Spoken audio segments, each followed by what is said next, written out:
chapter 4 is about redemption. You hear the word redeemer quite a lot as well in chapter 4. But chapter 4 is in many ways just where this redemption finds its completion, because all the way through the book of Ruth, it pictures God's redemption. Redemption is, or to redeem someone is to be rescued, to be restored, usually through paying a price, saving someone, rescuing them, restoring them through some kind of cost. But redemption and the word redeemer that appears in Ruth is something very familiar to Jewish people who had read it the first time, because the concept of redemption into their DNA as a nation, and it was even enshrined in their law that God gave them through Moses. So even when they came to birth as a nation, this is through redemption. Yes, they were a family. Abraham, Jacob and Joseph became a big family. They became so big that they became a people group, but they only became a kind of identifiable nation, a people as well belonging to God, when God redeemed them from Egypt in slavery. They were slaves in Egypt, and he rescued them, he delivered them, he restored them. And when he physically redeemed them, which is from them then on, because he physically redeemed them, they referred to him as Redeemer. So important was this redemption that since that time, still to today, Israelites remember and celebrate this redemption at Passover time every year. They remember how they were redeemed, saved, rescued and restored by God in the time of slavery. So the word redeem actually means to buy out of slavery, or buy back, or pay a ransom for, to get someone back and restore someone. It involves paying a price. It involves rescuing someone from enslavement or from evil or from ruin and restoring them. And just as the Israelites were redeemed by God and they experienced this redemption, God wanted them to not only remember through the Passover and through the sacrifices the redemption that he gave them, he wanted them to remember to be like that to other people as well. Just as they'd been redeemed, he wanted redemption to be a part of what they did to others. And so he gave these laws. He gave particular examples of laws that were to be followed. But some ways these are kind of principles as well. So even though these are very specific laws, in a sense, there are principles there that I'm sure could be applied to do redemptive kind of work. So let me, I don't know if you can read that, so I'll read it for you. But when an Israelite family became very poor and had to sell their land to survive, the nearest male relative, called the kinsman redeemer, he had the responsibility of rescuing them from poverty by buying their land back and restoring it to the family. So this was called redemption of property. The verse is there, Leviticus 25. If someone became so poor that they had to kind of sell themselves into slavery and servitude, a rich relative was to rescue them by buying them freedom, buying them back and restoring them to how they were. So this too was redemption of a person. Finally, if a man died leaving his widow without children, which is the situation we find ourselves in with both Ruth and Naomi in the book of Ruth, their nearest male relative, usually a brother, but didn't have to be a brother, but the closest relative to them, had to step in and marry the widow and enable her to have children, so that that child could then inherit the father's property. And so in this way he was rescuing the family and restoring the family land to that family. So that was the kind of redemption that we're looking at, particularly in Ruth. But actually in the book of Ruth, you've got all these potential redemptions happening. With the land, in a situation where they're so poor they could end up in servitude, and finally through the kinsman redeemer marrying Ruth, which is what we are coming to in chapter 4. So chapter 4, we find all these redemptions, and it starts not only in chapter 4, but as I said, in chapter 1. So you've got the redemption need in chapter 1. Naomi and Ruth are in desperate, dire straits. They need a rescuer, they need saving, they need restoring. Chapters 2 and 3 show us the incredible kindness that Boaz shows to Ruth and Naomi. He's not only compassionate and kind as well, he's also potentially this kinsman redeemer, this one who is obligated and able, according to the law, to rescue them and restore them, basically to redeem them and redeem the land that was belonging to Naomi's former husband who died, Elimelech. So basically, yes, to redeem them and redeem the land. And in chapter 3, we found that Boaz is not only able to do this, he's willing to do this. He's willing to complete the full requirements of the law. And in fact, we discover that he really wants to. He really wants to marry Ruth. And he wants to help Naomi. And at the end of chapter 3, verse 18, Naomi really senses Boaz's heart when she says, this matter, he will not rest until this matter is resolved, it's sorted. And she even says today. So she understands that he is going to sort things out. Well, in chapter 4 we discover Boaz trying to sort out the situation. What is the situation that he needs to sort out? Well, what happens is Boaz is willing to be their kinsman redeemer. He's willing to redeem them. He's willing to marry Ruth. He's willing to buy back the land of Naomi's and let it be in the family. He's willing to do all that, but then it comes to light, he realizes that there's somebody else who's a closer relative to him, who has the obligation and the right, as it were, to redeem Ruth and Naomi. He wants to sort this out. So Boaz, it says in chapter 4, verse 1, and we're going to read through the scriptures together in bits as we go through. Meanwhile, Boaz went up to the town gate and sat down there just as the guardian redeemer he had mentioned came along, to the other person who was next in line to do this. Boaz said, "Come over here, my friend, and sit down." So he went over and sat down. Boaz took 10 of the elders of the town and said, "Sit here," and they did so. So the town gate was a very important place. It was the place where business was done. It was a place of politics as well and making big decisions. But if people wanted to do deals, business deals, and they wanted a formal recognition, they wanted to be out in the open and everyone to know what's going on, this was the place to do it. And he grabbed, as it tells us there, 10 of the recognizable elders of the town to be witnesses to this transaction, this discussion and this agreement that he was going to propose. Boaz was hoping to settle things that day and be able to then marry Ruth. And it tells us here that no sooner had he got there, just then, just as it happened, we've seen that quite a lot in Ruth, it just so happens that this person that he wants to speak to is there or passing by.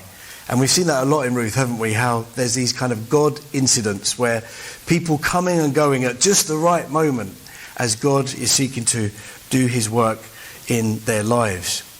It doesn't tell us his name, it just says that he is, well, potentially a redeemer, emphasizing the importance of his role. Well, the potential importance of his role at least. He is, in theory, the one who should rescue them, and he can. Or he could. Boaz has already told Ruth back in chapter 3 that this man is nearer, meaning closer relative to her, and Naomi. And so Boaz, while he wants to marry her, he knows that he has to defer to this other person. And he's an honourable man. He doesn't try and do a shady deal and bribe him or something like that. He wants to do it out in the open and for everyone to know what's going on. And so he does this at the town gate in the presence of many witnesses. And he explains in verses 3 and 4 what the situation is. He said to the guardian redeemer, "Naomi, who has come from Moab, is selling the piece of land that belonged to her relative Elimelech, well, her husband. I thought I should bring the matter to your attention and suggest that you buy it in the presence of these seated here and in the presence of the elders of my people. If you will redeem it, do so. But if you will not, tell me so I will know. For no one has the right to do it except you, and I am next in line. I will redeem it," he said. So maybe I failed to mention, but so women couldn't inherit the land. The land had to be passed on through a male relative. And if there was no male son or heir, then another member of the family could buy the land, but ensuring it stayed in the family. So to him, buying a bit of land didn't seem such a bad thing. He was willing to do that. "I will redeem it," he said. He's thinking about the property. He's thinking about potentially it's quite a good deal. And he could, even though the land would be in the family's name, ultimately he would gain from it. But then, here's a bit of a bombshell. Then Boaz said, on the day you buy the land from Naomi, you also acquire Ruth the Moabite, the dead man's widow, in order to maintain the name of the dead with his property. So Boaz has now explained the whole picture. You will acquire Ruth sounds probably quite offensive, maybe in modern day language, but what that means is you will acquire the responsibility to look after Ruth. It becomes your responsibility to look after her, to marry her, and the dead man's widow. So that's two people you're going to have to look after. And actually the obligation is to give her, Ruth, an heir, give her a son. So who will the property eventually go to but her son? Not to him who will buy it, but it will be in that family. So suddenly this doesn't look like such a good deal. He would have seen it as potential gain, but now more like extra liabilities, extra costs. Having seen that there was potential for gain, he now sees it as costly. And that is the reality with redemption. It's costly. And it requires that generosity of heart, that kindness, that grace, that mercy, that willingness to take on those who are destitute and in need. And not only that, but even potentially not only buying the land and supporting them, but then leaving the land to the heir. This would be a costly kindness that this man was not willing to give. It was too costly for him. And so this is his response. At this, the guardian redeemer said, then I cannot redeem it because I might endanger my own estate. You redeem it yourself. I cannot do it. Not only was it going to cost him in terms of, even with the land, would he make enough from the land to support Naomi and Ruth and the whole family? Would it cost him? There'd been droughts and famines in Bethlehem. So who knows in the future, would that land yield enough crops, or would I have to support them with other fields? So he suddenly sees this as a problem and a danger. He could even lose out, he feels, and end up in financial difficulties. So he's not willing to do this work, this redemption, this work of costly kindness. So Boaz, being very professional, wants to make the deal secure. I imagine, though, inside he's jumping for joy. He's like, yes, this is what I wanted, actually. I want to marry Ruth. I love Ruth. I'm willing to do this. The other man has declined to redeem, so the way is now open for Boaz to do that. And it says here, now, in earlier times in Israel, for the redemption and transfer of property to become final, one party took off his sandal and gave it to the other. This was the method of legalizing transactions in Israel. So the guardian redeemer said to Boaz, buy it yourself, and he removed his sandal. So this deal was sealed with the man removing his sandal and handing it to Boaz, a symbol of renunciation, saying, I'm not going to redeem. And in the law, there, somewhere in, I think it's Leviticus 25, it talks about if someone who should redeem doesn't, then the widow has the right to take their sandal as a sign of shame, really. I mean, people who wore sandals usually had money. People who didn't wear sandals were usually in a very poor state and slaves. And it was almost saying, you know, you're by renouncing this, you're almost saying you're not a free person able to support others, but like a slave. Some people interpret it, it's almost like, you know, they take the sandal ready to hit them with it and give them a telling off. But even there in Leviticus, it says that the woman has the right to spit as well. Again, a sign of shame and disdain. But what's interesting about this is that he gives the sandal to Boaz, not Naomi takes the sandal. Boaz is this man who's of honor and wants to deal with things in a kind of really positive way. And essentially, hear what happens by giving him the sandal. He's saying, you step in my shoes. You take my place. That is a phrase in English, isn't it? To step into one's shoes is to take their place. It's to take on their responsibility, maybe something that they haven't done. You take responsibility. And Boaz is willing to do that. He's willing to step into this man's shoes. This man should be the Redeemer, but he willingly steps into his shoes. He takes responsibility and he is willing to redeem. And he makes it very public, this stepping into his shoes. So verse 9 again, he makes sure everyone knows what's going on. Then Boaz announced to the elders and all the people, "Today you are my witnesses that I have bought from Naomi all the property of Elimelech, Chilion and Mahlon," that was the names of the sons. "I have also acquired Ruth," taken on Ruth, the responsibility for her, to marry her, as the Moabite Mahlon's wife, as my wife, in order to maintain the name of the dead and his property, so that his name will not disappear from among his family or from his hometown. Today you are my witnesses. So he's making it very public that he is willing not only to take on the land, but also to marry Ruth. And his intention is to give her an heir who will then inherit that land that he's paid for, but will then be for them. The other man maybe was worried that the land wouldn't go to his children. He didn't want that if he had other children, whereas Boaz is willing for that to happen. And it's a very positive scene, because then the elders and all the people actually at the gate said, "We are witnesses. May the Lord make the woman who is coming into your home like Rachel and Leah, who together built up the family of Israel, from whom Israel traces its line. May you have a standing in Ephrathah and be famous in Bethlehem. Through the offspring the Lord gives you by this young woman, may your family be like that of Perez, whom Tamar bore to Judah." So here there's this prophecy almost and prayer that this child that would be born would be famous, would be important in the life and history of Israel. That's what happens next. So in the following verses, we find that Boaz took Ruth and she became his wife. When he made love to her, the Lord enabled her to conceive, and she gave birth to a son. So after this meeting, the way is now open for them.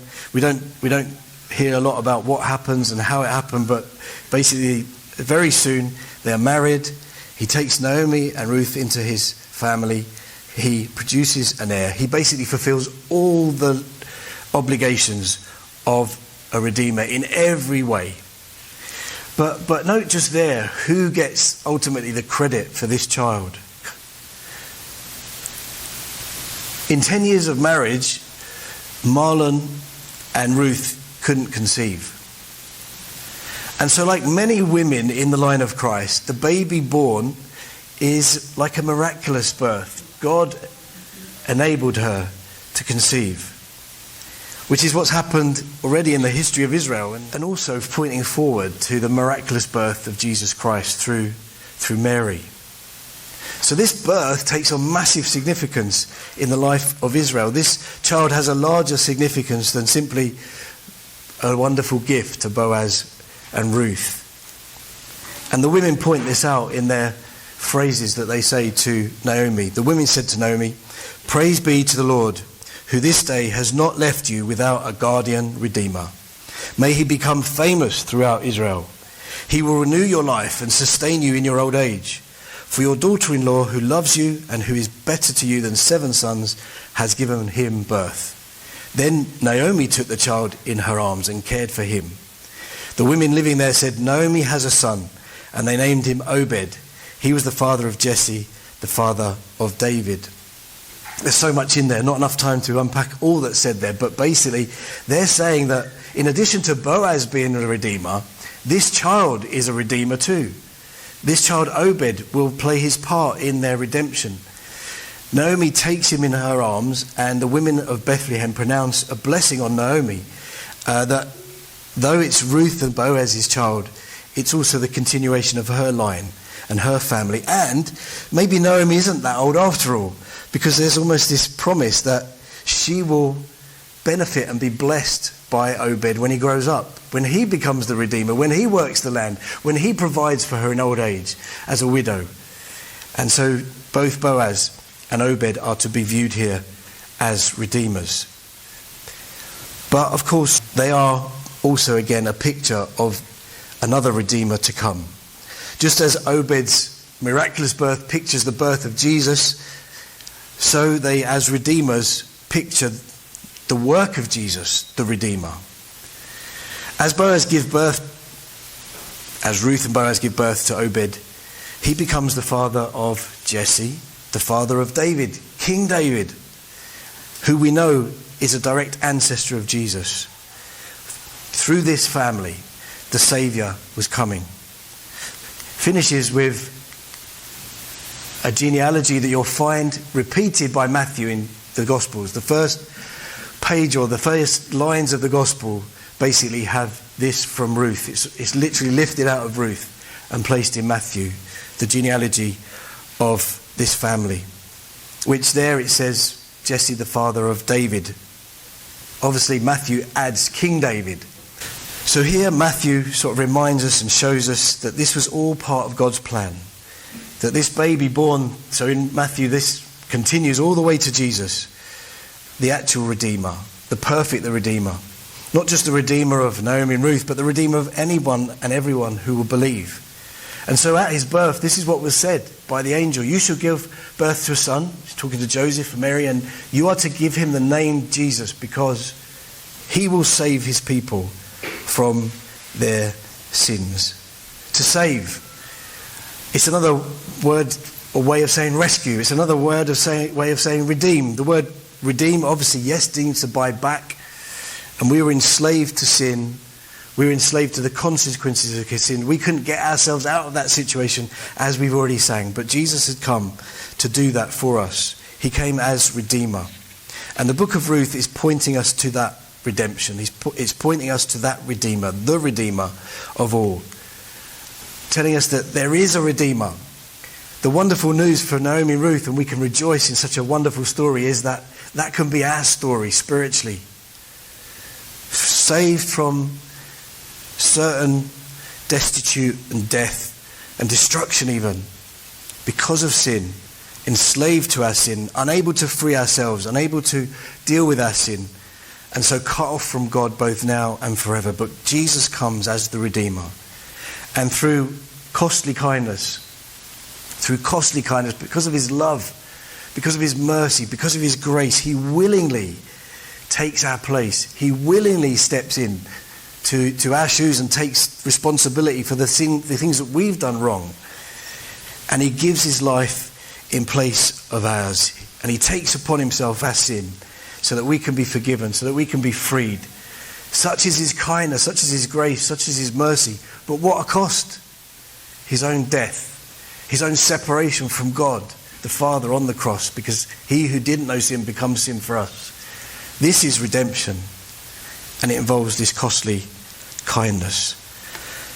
And we see in Ruth this whole picture of redemption, that Boaz is obviously a picture of Jesus Christ. He shows us, or the book of Ruth shows us, that God so loved the world that he was willing to give his only son. He wanted to save us. He wanted to redeem us. And Jesus willingly did that for us. And so as I close, just again, that's for you, that's for me. Every one of us can be redeemed. Every one of us can be rescued. Every one of us can be restored through trust in Jesus Christ. That was God's plan from the very beginning, even pictured here 1,000 years before in the life and times and story of Ruth. But you know, just as the Israelites were redeemed from Egypt, and then God wanted them to be redeemers with a small r, just as he wanted redemption to be a part of what they did as his people, so today, as we reflect on the loving kindness, the goodness, the compassion, the mercy of God, his costly redemption for us and to us, surely he wants us also to follow in his footsteps and be involved in redemptive work. What does that look like? How can we do that? How can we image God's redemption work in our lives and show that and be that to others? Well, I just thought about the three kinds of people that the Jews were commanded to care for and allowed to glean. There were widows, there were orphans, and they were what's called strangers or aliens in the land, people who were foreigners and without means. Israel were told to care for these people. And then also, as we saw, the law also said, care for those who are destitute, in debt, having all sorts of problems.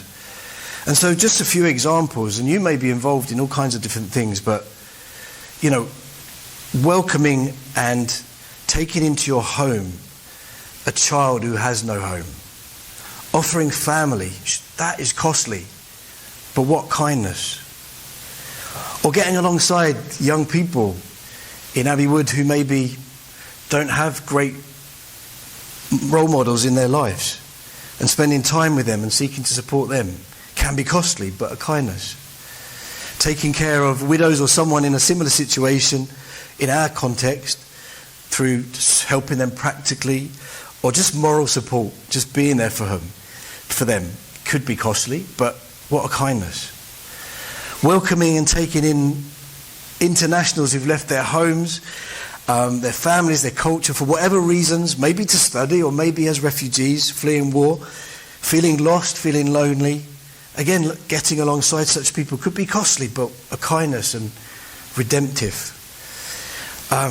We could talk about all sorts of other things. We as a church want to get involved in helping people who are in debt. Walking with people through that journey of getting out of debt. That could be costly, but what a kindness. Even being out there, it might rain this afternoon, and being on the store and giving some children some crafts and helping them hopefully one day to find Jesus through giving them literature or telling them about this church could be costly. Might be cold, might be wet, but what a kindness. That is ultimately the greatest kindness, isn't it? That we could offer Jesus to people. And whether we do that through the things that we're already doing as a church or things that you maybe feel God calling you to do, it will be costly. It always is. But what a kindness. And how does that not reflect how Jesus has been to us, how God has been to us? Maybe you're already involved in some kind of redemptive work, being kind to someone in such a way that it is costly, but ultimately you're doing it and you know that you want them to one day be redeemed by the Redeemer too, Jesus Christ.